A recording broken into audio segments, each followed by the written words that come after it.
get to a team meeting. The Buffalo Bills, they started off red hot, but they've lost back-to-back games. Y'all realize Josh Allen, he was 9 for 30 yesterday. Completion percentage as bad as it's been in the NFL with a minimum of 30 attempts in the last 30 years. Josh Allen, the great Josh Allen, friend of the show, better friend of LaShawn McCoy, a 30% completion. Less than? 30? Terrible. 30? Terrible. Shady, let's talk about this. I know it's going to be a hard question to answer, but you've said it from day one about the Bills needing more playmakers. Did the Bills get exposed in the loss to the Texans? Yes, and some more yes. I think the Bills' issue is they don't have enough superstars. They have some guys out, but they don't have no superstars. This is a superstar league. Every play that they made that was positive had to come from Josh Allen, right? If him making a great, perfect pass, him making a type of scramble, like, you can't win like that. You could beat some of the weaker teams, like they beat the Jaguars, they beat the Dolphins. Like, you could beat them teams, but when they come to some of these top teams that's going to be in the playoffs that you're going to see every year, like the Texans, like the Ravens, you got to have some superstars. We just watched a game with the Bengals and the Ravens, and we've seen superstars play big and big games. That's where it all comes from. Big players make big plays in big games. That's not a saying. That's real life. And I look at the Bills, they don't have enough superstars on offense, and they damn sure don't have enough superstars on defense. How can you win and compete with these teams if you can't have the players to do it with? Like, Josh Allen is phenomenal. He's a top 2 quarterback in this league, patented him, right? And Lamar is starting to come back with, so them 3 days anyway. But what I'm saying is, I don't see the Bills doing much if you have a team where there's no superstars. For example, we watched the Ravens. You see how bad they were in the secondary against Joe Burrow and Jamar Chase and T. Higgins, right? But when they play Buffalo, they look great. They play man coverage. Our corners are better than your wide receivers. Okay, cool. We go to the Texans. You see similar defense. We're going to keep them in the pocket. We're going to play man-to-man coverage because our cornerbacks is better than your wide receivers. That is now the pattern to beating the Bills. Every team's going to do it until you go out there and get Devontae Adams or some other superstar wide receivers. He needs help. Exposed is a very harsh word for this game. I thought they got exposed last week versus the Ravens because of exactly what you said, LaShawn McCoy, about the man-to-man coverage. We are better. This week, I just think they lost a game that they didn't play well in. Like when you look at it, they were getting crushed in the first half. They came back in the second half, and they played really well. And I think that I know that they have gotten away from their identity from the first 3-0 start to the last 2 weeks, and that's running the football, making Josh Allen not make these plays outside the pocket. Josh Allen stunk. Let's just call it what it is. But exposed, like the Ravens and the Texans, their last 2 opponents, you would say that those are probably 2 of the best teams outside of the Chiefs in the AFC, right? Of course. So they've really found out who they were and what they're doing. But it was just one of those things where, come on, man, they're this close. Yeah, they're this close to getting a win on the road and a come from behind. And you know what it was? It was coaching. Like, I love Sean McDermott. I think Sean McDermott's great. And he even said the last 3 plays, when they're backed up at the 4-yard line and you throw it 3 straight times with 38 seconds left in the game and you do not make the Texans call a timeout and you try to go win the game from your own 3-yard line, what are we doing? You lost that game. You have a backed up punt. It's at a 50-yard line. You take 1 play to get into field goal range. And, oh, by the way, you have a timeout. Run the ball.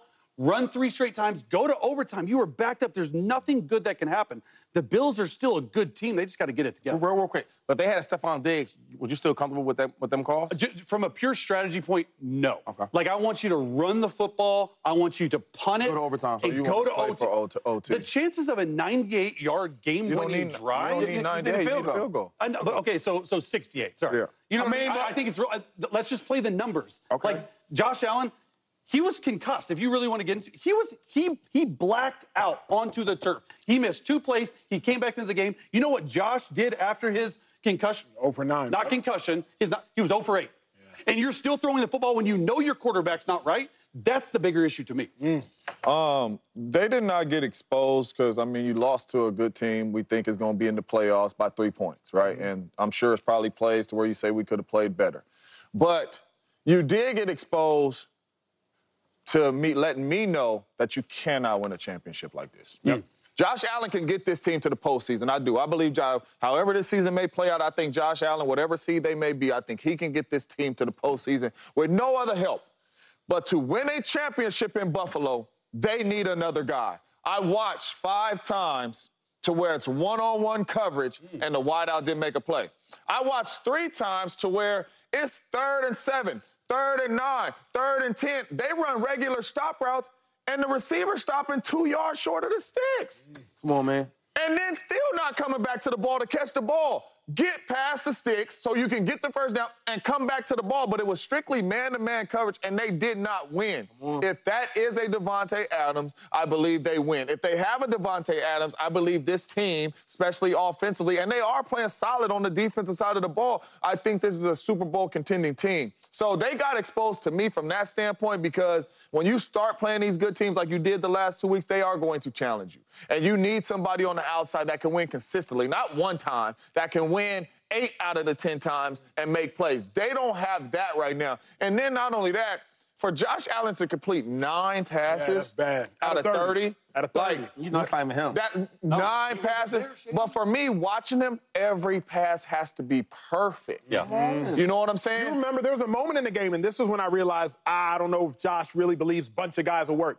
He's scrambling left. He throws the ball to Matt Collins. Matt Collins dives, gets his fingers on it, but doesn't catch it. Josh rips his helmet off. I mean, just the loudest F-bomb that permeates through the worst of Houston. And I was like, Josh don't really get like that. Yeah. Josh be chilling. Like Shady said, like, Josh is calm, cool, collected, composed. And in that moment, clearly Matt Collins is doing what he can and is doing his best. But Josh is sitting there like, bruh, I can only do so much. If I make a spectacular play, match my spectacular with spectacular. This is the first game I see him press, too, though, right? Some of the old Josh Allen stuff, they're like, oh, man, what makes him special, right, when he's taking them chances.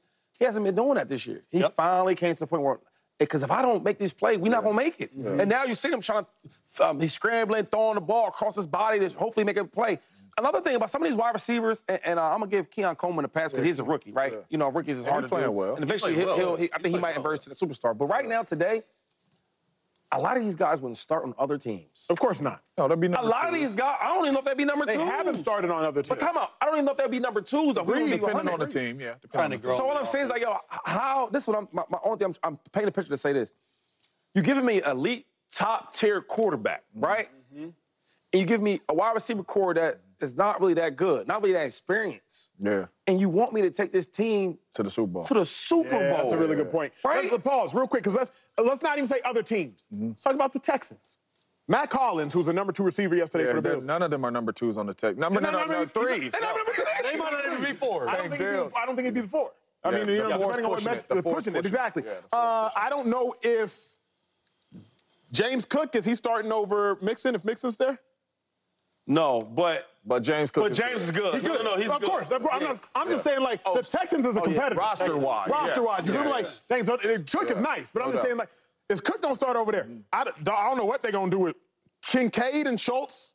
You know what I mean? Like, I like Kincaid. I like Kincaid. But like, so when I look at it, I'm like, bruh, you going out there and your number 2 receiver might not even make the Texans roster. Oh, man. So shouldn't you feel happy about the Bills then? Shouldn't you feel good about it that you were able to go on the road versus those weapons? Not happy because they lost, but you're getting blown out in the first half, and you come all the way back in the second half with a chance to win your. What if the Texans don't play it? What if they don't play as bad though? Because the Texans they didn't play great. Second half they didn't play great at all. C.J. Stroud played really, really well in the first half. The defense for Buffalo tightened the straps, had 2 interceptions in the second half. I just think you got to give him credit. I wouldn't bet on C.J. Stroud playing like that in the second half, because that's not how he plays. Right? All I'm saying is we're talking about winning a Super Bowl, not getting to the playoffs. They'll get there. The Ravens got talent. The Texans got talent. Them are teams that's going to be in the playoffs that you got to go through. Their leading receiver was not there, too, just so you know.